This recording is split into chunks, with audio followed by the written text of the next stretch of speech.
First of all, the EPAC TV News welcomes everyone. Mainland Indiana makoy saksu manadaba North East ki miyam maruoina Manipurda matam kaya gi mamangdagi hanthani yengdun lakpagi mong adu hojik phawba hongdokpa ngamdaba asina maram oiraga Manipur amasung mainland India gi marakta ngasi phawba achauba gap ama leiribani haibasi central leaders in khanggadabani Manipurda hojik tholiba kanuk irang ngasi center na ngalingi matamdagi hauna tonganba mieng ama yenglamdaba tarabadi irang leiramdabasu yai Pakistan ga tainariba Jammu and Kashmir dana foreign intruders sing haibadi Pakistan dagi niyam kaina changsilakpa miyoy kaya ama phapunba amadi hatpagi thawng kaya chathanari border paringda mitop changhandaraba haiduna akanba mongda ngaksinbagi thabak chathari irang kallaba Jammu and Kashmir da ngasi phawbada army ga natraga central government ki maikei dagi militant singa su natraga ceasefire agreement amata tawnabasu leite adubu masigi ona tainabada Manipur yungthang nariba leibak kaya dagi lona thukna changsilakliba haiba miyosing asi karigmo afam amata haidri masidagi hendoktuna lamdam asida leiminariba kang maselgi marakta divide and rule policy sanaduna innocent IM thengnanabagi namada sagagi oina thorakpa kang Kukigi Lan Loirabra kaya amasu su agreement sign tawnaduna phongna hingsagi thong kaya chathabada maning tamhanbana ngasidi lamdam masigi yelhomi oiba miyoisingda atamnana onsilaktuna awaba chaitheng kaya piri Santi gi lambena laklaba khulai paiba kharabuna surrender tawhanba aduga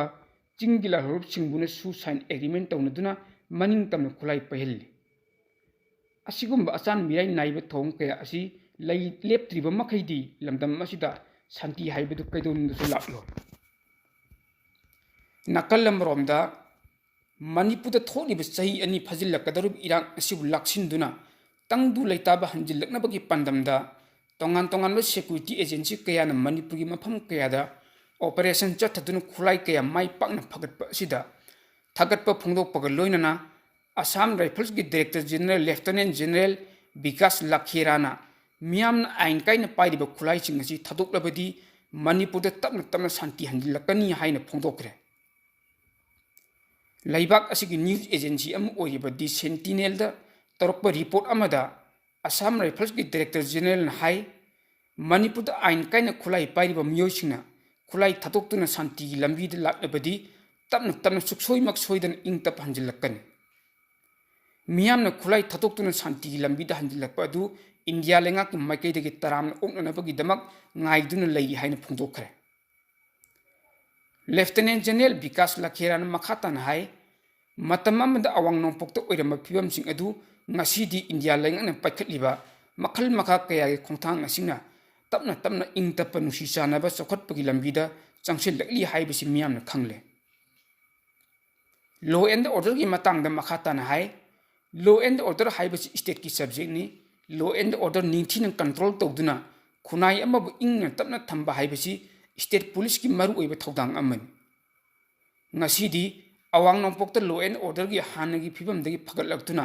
tongan mafam kaya da Armed Forces Special Power Act apaspa tamna lothokre hainasu mahakna phongdokhi pawosina hai awang nongpokta leidiba inkhalakliba na harol singi matangda Assam Rifle gi Lieutenant General Vikas Lakherana palladuna awang nongpokta leidiba na harol singasi thoidok hendokna haithoi singthoibaga loinana hotnaba yamna kalli haina thagatladuna Assam Rifle gi maikei dagisu medical amasung engineering entrance examination singda mai paknanabagi damak awang nongpok kin harol singda Assam Rifle na tongan na free coaching tarit hangdoktuna Nagaland Manipur Tripura South Arunachal Pradesh amasung Mizoram kin harol singda kanaba kaya piri haibu wafamsu mahakna makhatana phongdokhi hairi Hiram masigi matangda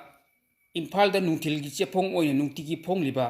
Kangla Paugi editorial kalamda kari hairi haibadu yengminasi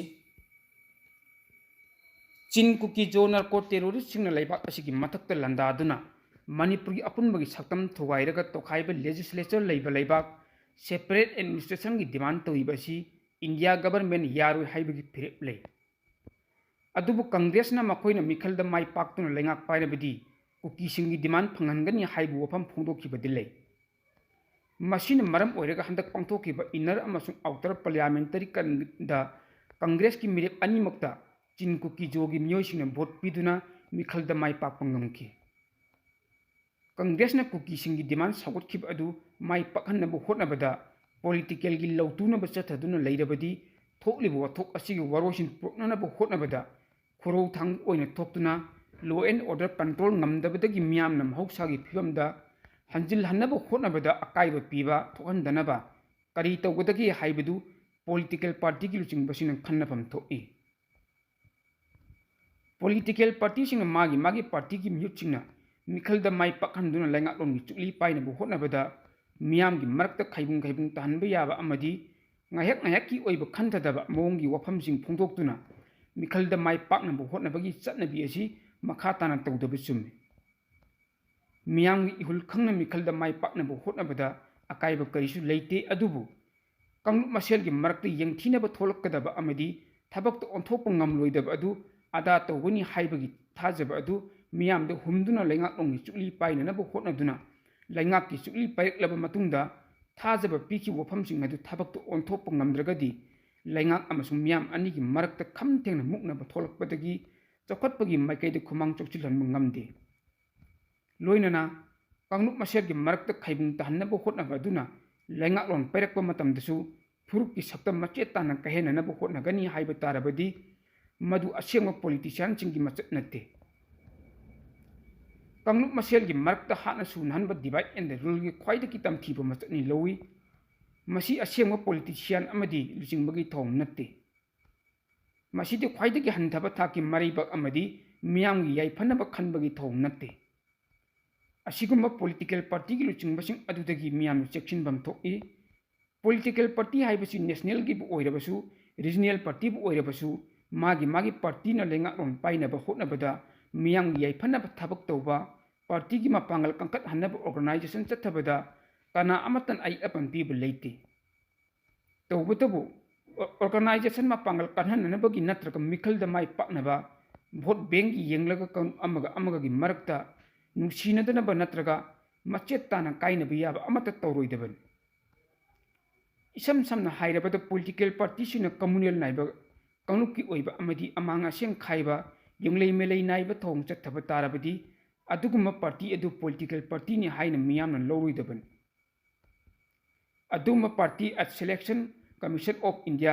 हाइबदी ECI ना meeting चंगदुना registration पक्नबगी लोगी ओइबा process लौखरफम थोई political party बु ओइगेरा lining मरी लेनबा लुपसिंग बु ओइगेरा मागी मागी ऑर्गेनाइजेशन याइफनबगी थबक चथबा अकाइब लेते तौबतबु अतोप कांग्लुपता अकाइब पीगदबा थबक अमत तौरोइदबन मसी लोनसु यादे करिगुम्बा कांग्लुप अमना नत्रगा अमना अपुनमगी सक्तम थवाइनबा होटनरको मतमदा अदुगुम्बा कांग्लुपकी अदुगी मीट मथक्ता मियाम मरुओइना लैंगाकना खोंगलै थुना लोगी ओइबा चेराक पीनबगी थोंग लखोटलबदी थोकहननिंगदबा थौदोकसिंग थोकहनदनबा होटनबदा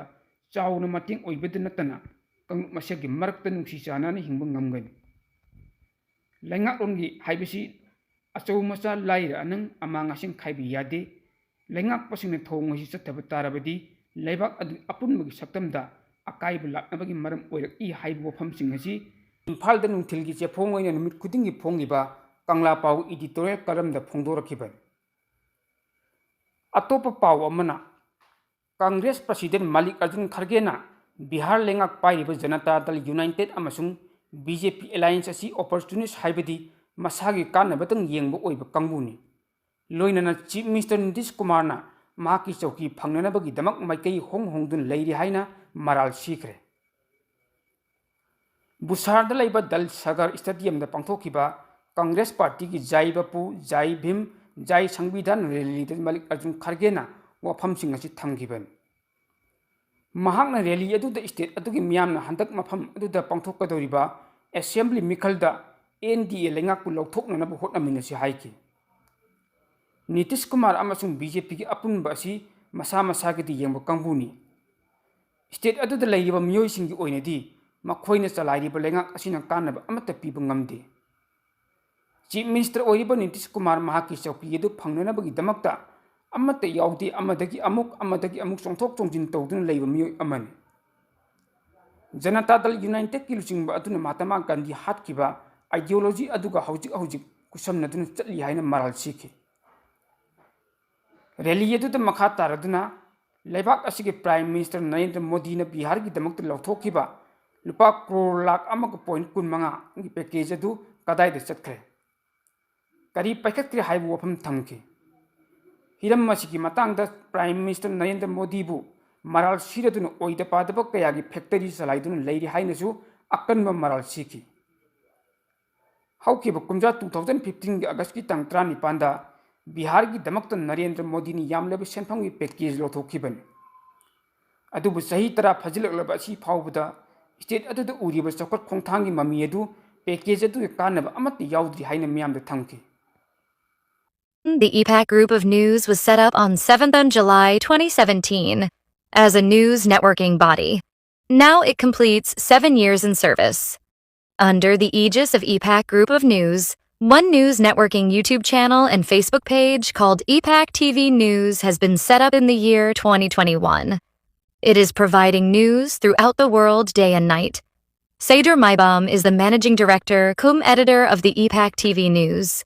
He is young and talented journalist of Manipur. Under his guidance, news updates are being disseminated all over the world. Both YouTube channel and Facebook page of the EPAC TV News becomes a successful news channel. It is due the full cooperation of the people. The news channel seeks support of the people. People may subscribe, like, share, and follow it, so that it can serve the people further. The EPAC TV News. Once again, thanks the supporters.